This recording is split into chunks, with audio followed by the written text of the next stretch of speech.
welcome back chaps, chapettes and all 40k geeks. Massive thanks to all of you who have watched part 1 already, which you can see whizzing by on your screen. If you haven't already, please check it out as you want to see this whole mammoth project as I pose and blingify my Imperial Knight warlord, put together his mini diorama base and the basic little hatch system so that you can have a working cockpit.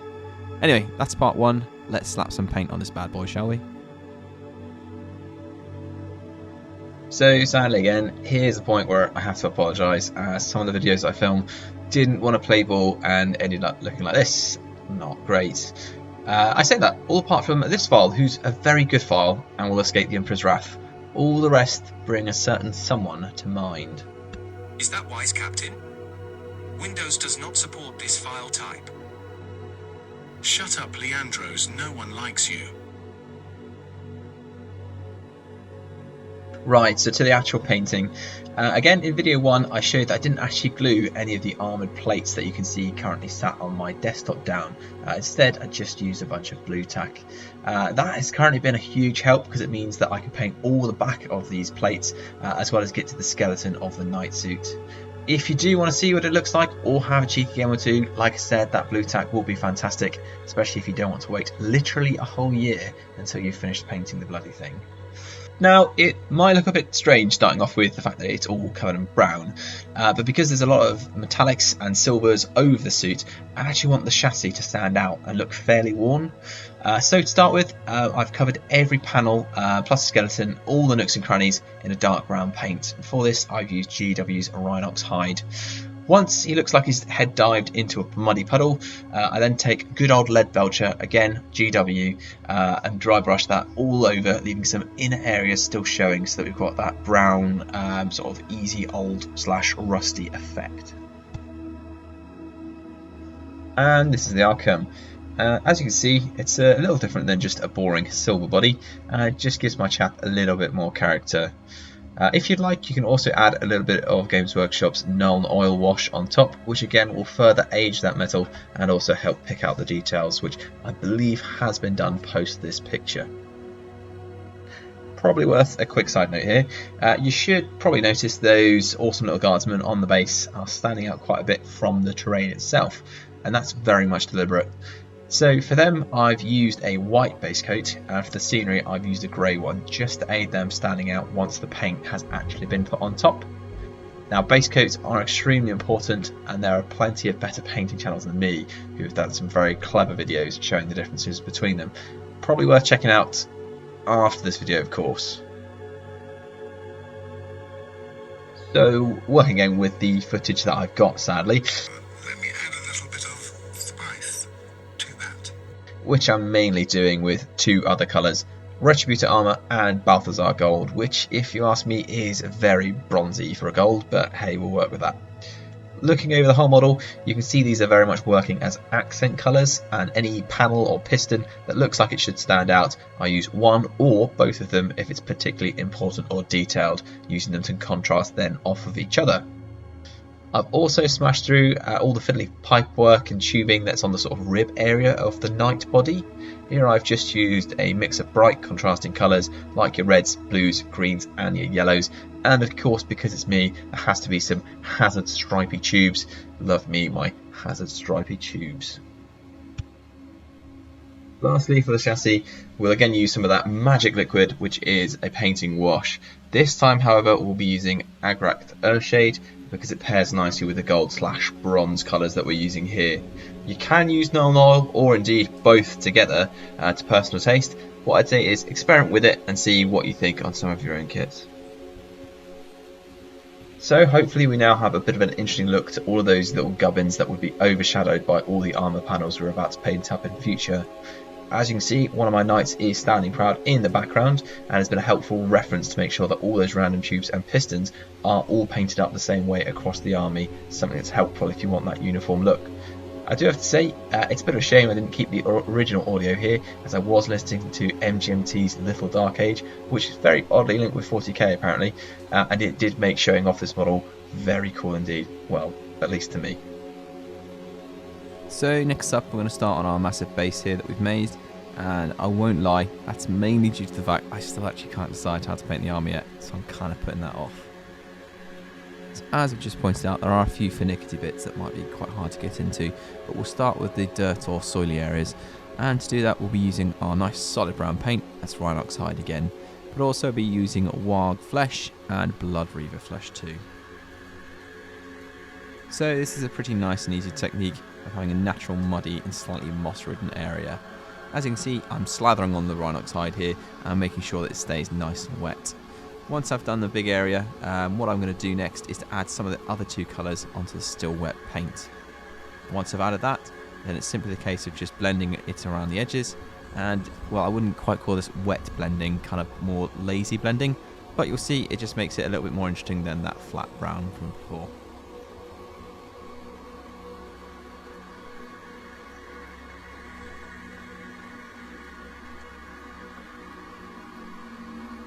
Through the magic of editing, we've whizzed all the way around and done the muddy bits. And next up, I'm going to do the floor areas. Kind of working big to small because that kind of makes sense. I'm sticking with the open pot of wire flesh that I have, as I think that's a decent contrasting colour from the mud and the walls that I'm about to do. And well, this one's not too difficult really. All I'm going to do is 2 nice steady coats.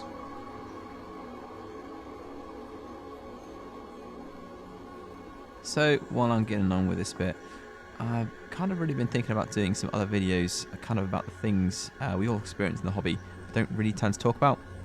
Things like burnout or imposter syndrome, if you have heard of that. Let me know what you think in the comments, as I'd kind of really like to put those together. Just want to see what you guys think.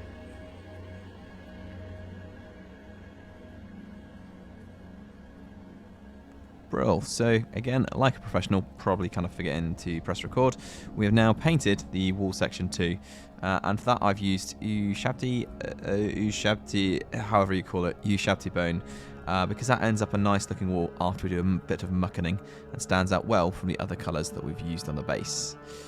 So to begin that muckening, we're going to be using once again Agrax Earthshade. Now feel free to be very liberal and messy with this.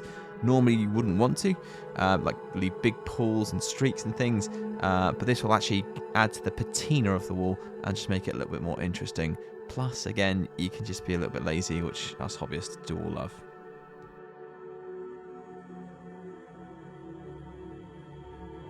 Walls are looking good, and this time I remember to kind of film something to help explain what's happened. Well done me.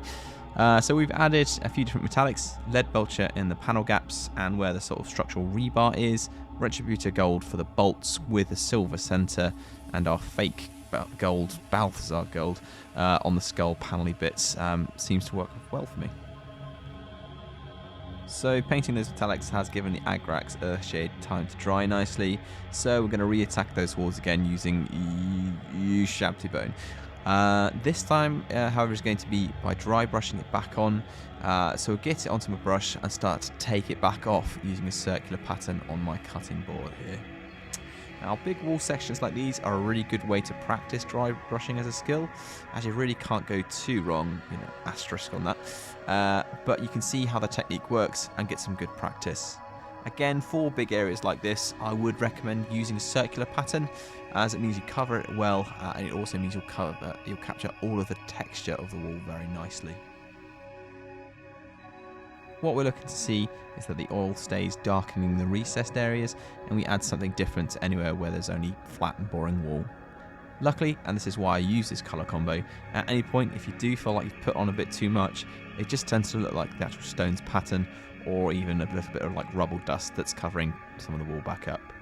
Speaking of the rubble, we'll get to those little bits too to make sure that they do indeed look like they're coming from the same section of wall, just to not break the immersion of the diorama we're making here. While I have those khaki style of colours out, let's get those sandbags done. And as all sandbags should be, I'm going to get them based with a layer of Xandri dust to begin with. If you're wondering where I got these fine sandbags from, check out Gamer's Grass. Yes, they do more than just grass, as they are a lovely set of resin printed sandbag walls which come in a good variety of shapes and sizes, which always seem to beautifully plug those holes in my Imperial Knight bases.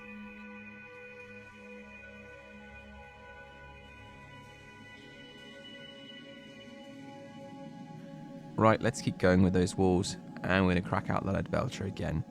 This is going to help us with two areas: structural elements, which are now showing after a bit of remodeling by some kind of explosions or damage to the building, but also the trim that follows around the exterior of the building.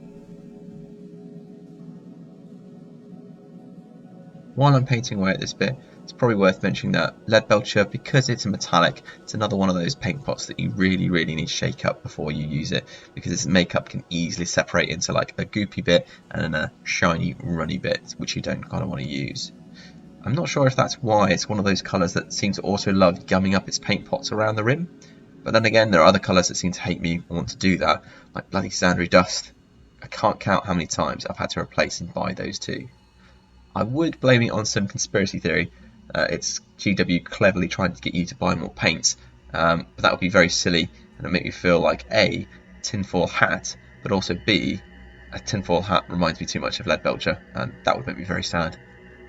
Just so I don't feel too crazy, are there any paints that you guys always seem to have to replace before you use the whole pot? I'd kind of love to hear that, to just make sure it's not just me.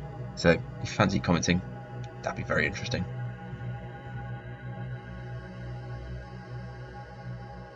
Well, as you can see, we've nearly covered all over where that basing spray is still showing, and getting rid of it in some nice big chunks.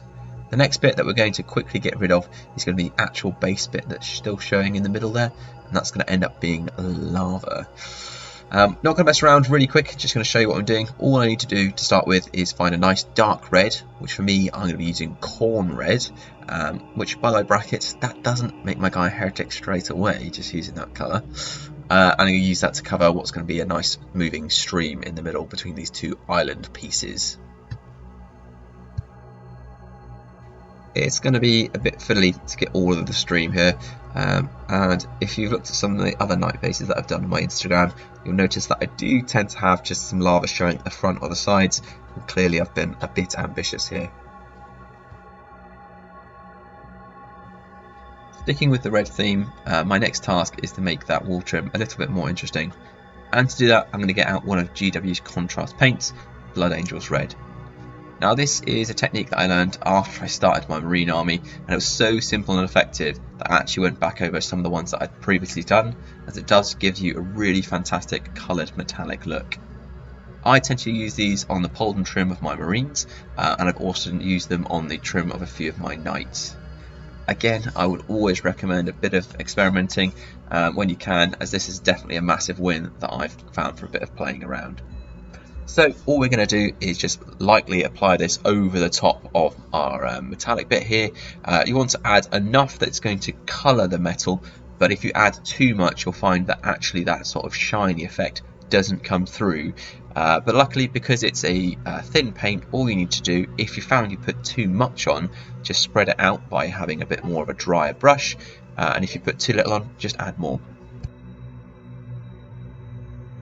And it's as easy as that. Looking pretty good. Now off screen I was umming and ahhing about exactly what I wanted to do for the rest of the trim, but I thought let's keep it nice and simple, and I carried on the exact same technique that I just showed you in the last part for the rest of my trim bits. So after all that, this greyness around the edge of the base is still becoming a bit of an eyesore, so I'm going to have to get rid of that by painting over it.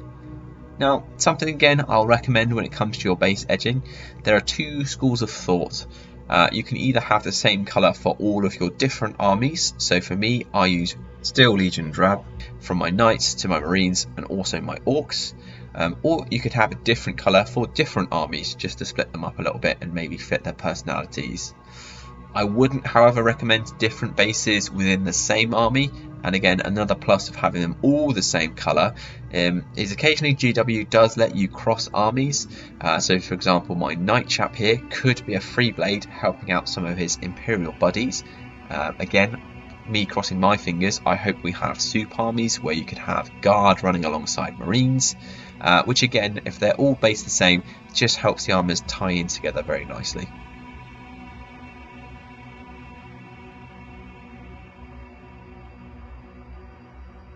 So these next ones I'm going to kind of do in a rapid fire sort of way, as it's just the little gribbly details that spice up the wall. I've decided the nuts and bolts, it makes sense on the trim, are going to match the gold and silver ones from the floor plate.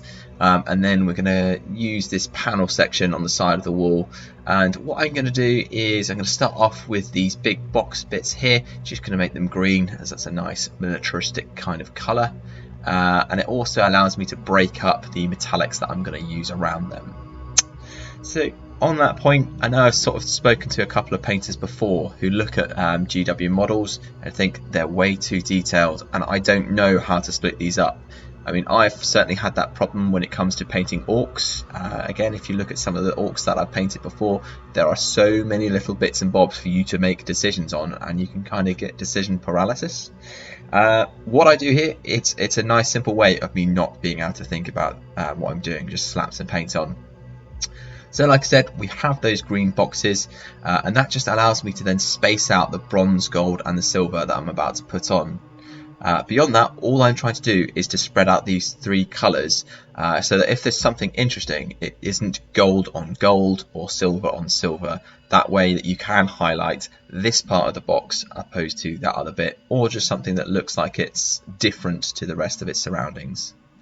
I'm then going to add a few matte colours for the tubing, again just to add some more colour to this area here. And it's the same tube coming in and out from both sides, so of course it makes sense that they match either side. Lastly, it may have been obvious from the start of this video, but we do have a yellow tube coming out there. So of course we've got to get some stripes on that bad boy.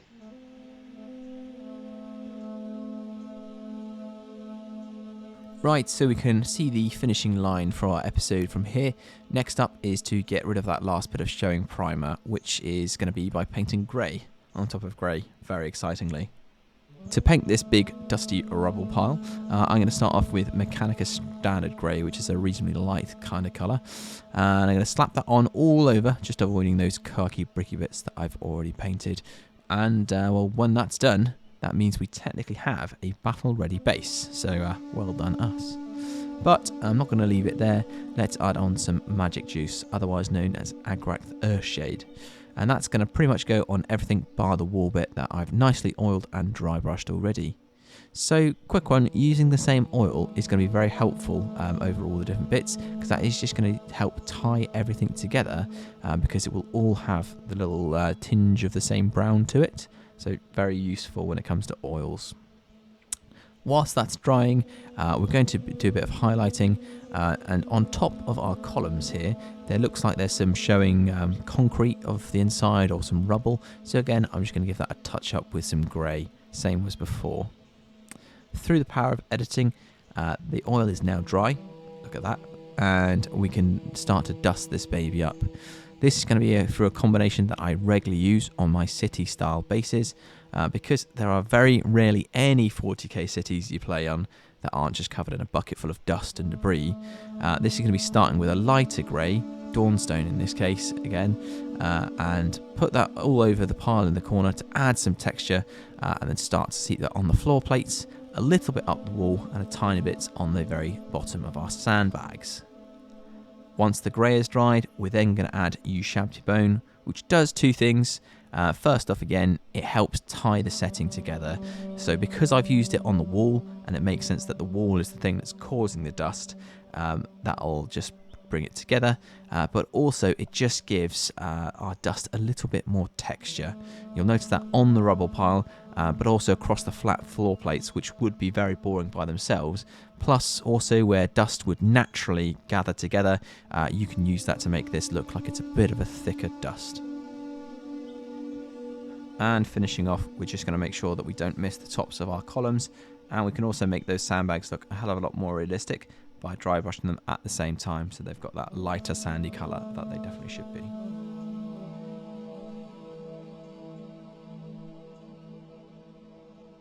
Right, so the very last thing, our mud is now standing out from the rest of all this nicely painted base and looks very, very flat.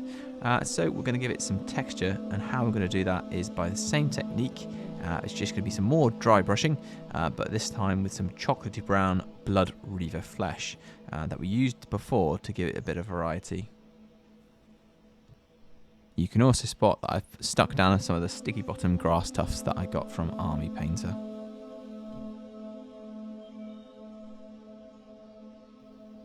Cool, well, I think that's a pretty decent place to leave it for now. And what we've achieved is the whole skeleton painted and the base pretty much complete. We will come back to that lava effect later in this series once all the rest of the stuff's painted up. Trust me, it'll make sense. And I have to admit, it's at this point of the project where I did end up just sat staring at my knight, as I really couldn't decide exactly how I was going to paint him. I mean, I literally sat here for a whole while and even dipped in and out of a few other projects while I couldn't decide. But anyways, I hope you think he's looking pretty cool and mighty for now, and those observant peeps may have noticed that both his tilt shields are now fully painted too. Ooh. So yeah, if you want to see those getting done and even more exciting things as I paint the armour and do some freehanding, keep an eye out for part 3, hopefully coming pretty soon. Huge thanks again for watching. Really hope you enjoyed it and that the quality has improved somewhat from my last video. Speaking of which, if you want to check out part 1, have a look at my series linked down below, and if you would like to, please like and subscribe. Ciao.